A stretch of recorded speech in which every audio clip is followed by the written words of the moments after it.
ശബരിമലയിൽ വൻ ഭക്തജന തിരക്കാണ് അനുഭവപ്പെടുന്നത്. ഇന്നലെ മാത്രം മല കയറിയത് 1 ലക്ഷത്തിലധികം തീർത്ഥാടകരാണ്. അപ്പാച്ചിമേട്, മരക്കൂട്ടം, ശരംകുത്തി എന്നിവിടങ്ങളിൽ കനത്ത തിരക്കുണ്ട്. മല കയറുന്നതിനിടെ ഒരാൾ കുഴഞ്ഞു വീണ് മരിച്ചു. ശബരിമലയിലെ തിരക്ക് മുന്നൊരുക്കങ്ങളുടെ അപര്യാപ്തത മൂലമെന്ന് ദേവസ്വം പ്രസിഡന്റ് കെ ജയകുമാർ പറഞ്ഞു. നിലവിലെ സ്ഥിതി ഭയാനകമെന്നും ദേവസ്വം ബോർഡ് പ്രസിഡന്റ്.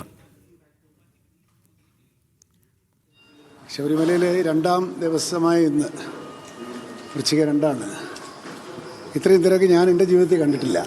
ഈ 2ാം ദിവസം ഇത്രയും ഏറെ ജനപ്രവാഹമാണ്. അപ്പോൾ ഞാനിപ്പോൾ നമ്മുടെ ഈ മുറ്റത്ത്, ലോവർ തിരുമുറ്റത്ത് അപായകരമായ തരത്തിലുള്ള ക്രൗഡാണ്. ഇങ്ങനെ ക്യൂവിലല്ലാതെ വന്നവർ, ഇതവർ ചന്ദ്രൻ റോഡ് വഴിയൊക്കെ ചാടി വന്നവരാണെന്ന് പറയുന്നു. ക്യൂവിൽ അതെന്തുകൊണ്ടെന്ന് വെച്ചാൽ ക്യൂവിൽ ഒരുപാട് സമയം നിൽക്കേണ്ടി വരുന്നതുകൊണ്ടാണ് ആളുകൾ ചാടുന്നത്. അവരെല്ലാം ഇവിടെ നിൽപ്പുണ്ട്. ആ നിൽക്കുന്നവരെ ഇനി കൂടുതൽ വരാതിരിക്കാനും നോക്കാനും ഈ നിൽക്കുന്നവരെ പതുക്കെ 18-ാം പടി കയറാൻ അനുവദിക്കാനായിട്ട് ഇപ്പോൾ പറഞ്ഞിട്ടേ ഉള്ളൂ. ഞാനത് ചാർജ് ഓഫീസറോട് പറഞ്ഞിട്ടുണ്ട്. ഇപ്പോൾ വരും. ഇങ്ങനൊരു ആൾക്കൂട്ടം ഇവിടെ ഫോം ചെയ്യാൻ പാടില്ലായിരുന്നു. അതെന്തുകൊണ്ട് ഫോം ചെയ്തു, ഇനി അത് വരാൻ പാടില്ല, നോക്കണം എന്തുകൊണ്ടാണെന്നുള്ളത്. നന്ദുഷയുണ്ട് സന്നിധാനത്ത് നിന്നും. നന്ദുഷ, ഈ ശബരിമല നട തുറന്ന് ഈ 2ാമത്തെ ദിവസമൊക്കെ ഇത്രയും വലിയ തിരക്ക് ഒരു കാരണവശാലും മുൻപെങ്ങും ഉണ്ടായിട്ടില്ല. പതിവില്ലാത്ത തിരക്കാണ് സന്നിധാനത്തും പരിസരത്തും അനുഭവപ്പെടുന്നത്. അതിനുള്ള പ്രധാന കാരണം എന്താണ്? ഈ നിയന്ത്രണങ്ങളിൽ വരുത്തുന്ന ഒരു മാറ്റം, 2 ഏകോപനമില്ലായ്മയുള്ള ഏതെങ്കിലും തരത്തിലുള്ള ഏകോപനമില്ലായ്മ, മുന്നൊരുക്കങ്ങളുടെ ഏകോപനമില്ലായ്മ ഉണ്ടായിട്ടുണ്ടോ?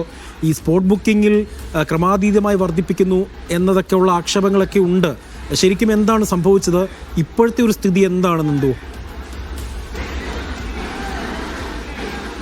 അജി, ദേവസ്വം പ്രസിഡന്റ് വാക്കുകൾ തന്നെ കടമെടുത്ത് പറഞ്ഞാൽ മുന്നൊരുക്കങ്ങളുടെ അപര്യാപ്തതയാണ് ശബരിമലയിലെ ഇപ്പോൾ ഭീതിജനകമായ തിരക്കിന് കാരണമായതെന്നാണ് ദേവസ്വം ബോർഡ് തന്നെ പറഞ്ഞത്. നമ്മുടെ മുമ്പിൽ ഇപ്പോൾ കാണുന്ന ഈ നടപ്പന്തലിന് മുന്നിലെ ക്യൂവിലിരിക്കുന്ന ആളുകൾ ഏതാണ്ട് 4 മണിക്കൂറിലധികമായി ഇവിടെ തന്നെ ഇരിക്കുകയാണ്.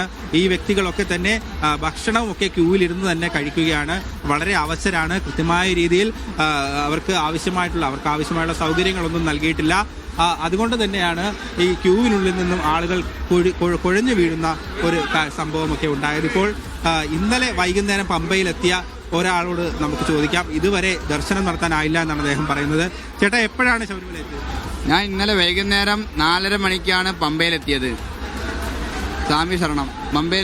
പമ്പയിൽ കുളിക്കാൻ അങ്ങോട്ട് ഇറങ്ങാൻ പറ്റില്ല, അത്രയ്ക്ക് റഷായിരുന്നു. പമ്പയിൽ കുളി കഴിഞ്ഞ് 5:30 പമ്പ വഴി ഒരു പുതിയ തരം രീതിയിൽ ബാരിക്കോഡ് പോലെ ഷെഡ് കെട്ടിയിട്ടുണ്ട്. ആ ഷെഡിൽ 5:30 കയറിയാണ്. അവിടുന്ന് ആ ഷെഡിൽ യാതൊരുവിധ കൺട്രോളോ കാര്യങ്ങളോ ഇല്ല. ആന്ധ്രയിൽ നിന്നും കർണാടകയിൽ നിന്നും വരുന്നവരും നമ്മൾ ഇടിച്ച് അതിൻ്റെ ഉള്ളിൽ, എൻ്റെ കൂടെ ഒരു കൊച്ചും കൂടി ഉണ്ടായിരുന്നു. എന്തോ ഭാഗ്യത്തിന് ശ്വാസം പൊട്ടി അതിൻ്റെ ഉള്ളിൽ നിന്ന് പുറത്തേക്ക് കടക്കാൻ പറ്റൂ. അത്രയും റഷും കാര്യങ്ങളായിരുന്നു. യാതൊരുവിധ കൺട്രോളോ കാര്യങ്ങളൊന്നുമില്ല.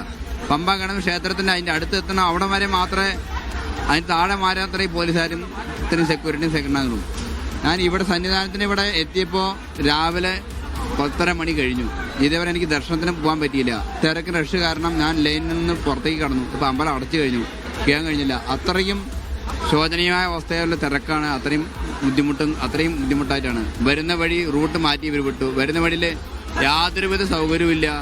ഫുൾ ഷീറ്റും, രാത്രി മുഴുവൻ മഴയായിരുന്നു, മഴ കൊണ്ടിട്ടായിരിക്കുന്നു. ഒരു ഷീറ്റ് മേഞ്ഞ് നല്ലൊരു രീതിയിലില്ല, വെറും ചാക്കുകൊണ്ട് കെട്ടിയ ഷെഡേ ഉള്ളൂ. അജി, തീർത്ഥാടകരുടെ പരാതികൾ ഇപ്പോൾ നമ്മൾ കേൾക്കുന്നത് തന്നെയാണ്. വൃശ്ചികം 1 ഇന്നലെ ആയിരുന്നു, ഇന്ന് 2ാം ദിവസമാണ്. ഈ 2 ദിവസത്തിനിടെ, അതായത് വൃശ്ചികം 1-ന്റെ തലേ ദിവസവും ഉച്ചയ്ക്ക് ശേഷം വൈകുന്നേരത്തോടെ നട തുറന്നിരുന്നു. ഈ 1.5 ദിവസത്തിനിടെ ഏതാണ്ട് 1,63,000-ലധികം ആളുകളാണ് ശബരിമല ദർശനം നടത്തിയത്. ഇവർക്ക് ദർശന സമയം വളരെയേറെ കൂടുതൽ, ദർശനത്തിനായ സമയം കൂടുതൽ എടുക്കേണ്ടി വരുന്നു എന്നാണ് അവർക്ക് പറയേണ്ടി വരുന്നത്. അവർ വഴിയിൽ കുഴഞ്ഞു വീഴുകയാണ്. മരക്കൂട്ടത്തും അപ്പാച്ചിമേട്ടിലുമാണ് തിക്കും തിരക്കും ഏറ്റവും കൂടുതൽ അനുഭവപ്പെടുന്നത്. രാവിലെ മല കയറിയപ്പോൾ ശാരീരിക ബുദ്ധിമുട്ടാണ് അനുഭവപ്പെട്ടതെന്ന് തുടർന്ന് ഒരു മധ്യവയസ്ക മരണപ്പെടുകയും ചെയ്തിരുന്നു. ഏതായാലും കനത്ത തിരക്കാണ് അനുഭവപ്പെടുന്നത്. നമ്മളിപ്പോൾ ഈ നിൽക്കുന്ന ഈ നടപ്പന്തലിന്റെ എതിർവശത്തായി, അതായത് 18-ാം പടിയോട് ചേർന്ന് കാണുന്ന ആ വലിയ മതിൽ, ഏതാണ്ട് 15 അടിക്കധികം ഉയരമുള്ള ആ വലിയ മതിലൊക്കെ ഈ ആളുകൾ ഉടുത്തുകൊണ്ട് വരുന്ന ലുങ്കികൾ കൂട്ടിക്കെട്ടി കയർ വടമായി ഉപയോഗിച്ച് അതിൽ പിടിച്ചാണ് ആ വലിയ ഉയരമുള്ള മതിൽ ആളുകൾ ചാടിക്കയറുന്നത്. അതിലൂടെ ആളുകൾ എത്തുന്നത്. ആ എങ്ങാണം ആ പിടിവിടുകയാണെങ്കിൽ തീർത്ഥാടകർക്ക് മുകളിലേക്കായിരിക്കും നിരനിരയായി കയറുന്നവർ നന്ദു, മറ്റൊരു കാര്യം, ഈ പോലീസിന്റെ ഒരു കുറവ് സന്നിധാനത്തുണ്ടോ നന്ദു? പ്രത്യേകിച്ച് ഈ ശബരിമല സീസണൊക്കെ തുടങ്ങുന്നതിന് മുൻപ് തന്നെ പോലീസും അവരുടെ ഒരു ഈ ഏകോപന ചുമതല വഹിക്കുന്ന ഉദ്യോഗസ്ഥരൊക്കെ ദേവസ്വം ബോർഡും സംയുക്തമായ ഒരു യോഗമൊക്കെ വിളിക്കാറുണ്ട്. അപ്പോൾ ഇത്തവണ അങ്ങനത്തെ യോഗങ്ങളൊന്നും തന്നെ ശ്രദ്ധയിൽപ്പെട്ടില്ല. അപ്പോൾ പോലീസിന്റെ ഒരു അപര്യാപ്തത കുറവൊക്കെ ഉണ്ടോ അവിടെ? പ്രത്യേകിച്ച് കേന്ദ്രസേന അടക്കം എല്ലാ വർഷവും കാണാറുണ്ട്. ഇപ്പോൾ ഇത്തവണ അങ്ങനെയൊന്നും കണ്ടു കേട്ടിട്ടില്ല. അപ്പോൾ അതിലേതെങ്കിലും തരത്തിലുള്ള അപര്യാപ്തതയോ വീഴ്ചയോ സംഭവിച്ചിട്ടുണ്ടോ? തീർച്ചയായും അജി, അതൊരു എടുത്തു പറയേണ്ട വസ്തുത തന്നെയാണ്. ദേവസ്വം ബോർഡും അതോടൊപ്പം കേരള പോലീസിന്റെയും ആളുകൾ ഇവിടെ ഉണ്ടെങ്കിൽ പോലും സംസ്ഥാന ഗവൺമെന്റും ദേവസ്വം ബോർഡും നേരിട്ട് ആവശ്യപ്പെട്ടിട്ടും പതിവ് രീതിയിൽ കത്തു നൽകിയിട്ടും പോലും കേന്ദ്രസേനയെ വിട്ടുകൊടുക്കാൻ കേന്ദ്ര സർക്കാർ തയ്യാറായിട്ടില്ല എന്നുള്ളൊരു ആക്ഷേപം കൂടി വരുന്നുണ്ട്. സാധാരണ നമ്മൾ ഇവിടെ വരുമ്പോൾ NDRFന്റെയും RIFന്റെയും ഒക്കെ കേന്ദ്ര സേനയിലെ ഭടന്മാർ തിരക്ക് നിയന്ത്രിക്കാനും സന്നിധാനത്തിന്റെയും അതോടൊപ്പം പമ്പ മുതൽ സന്നിധാനം വരെയുള്ള പാതയുടെ സുരക്ഷ നിർവഹിക്കാനും ഒക്കെയായി വിവിധ സ്ഥലങ്ങളിൽ വിന്യസിക്കപ്പെടാറുണ്ട്.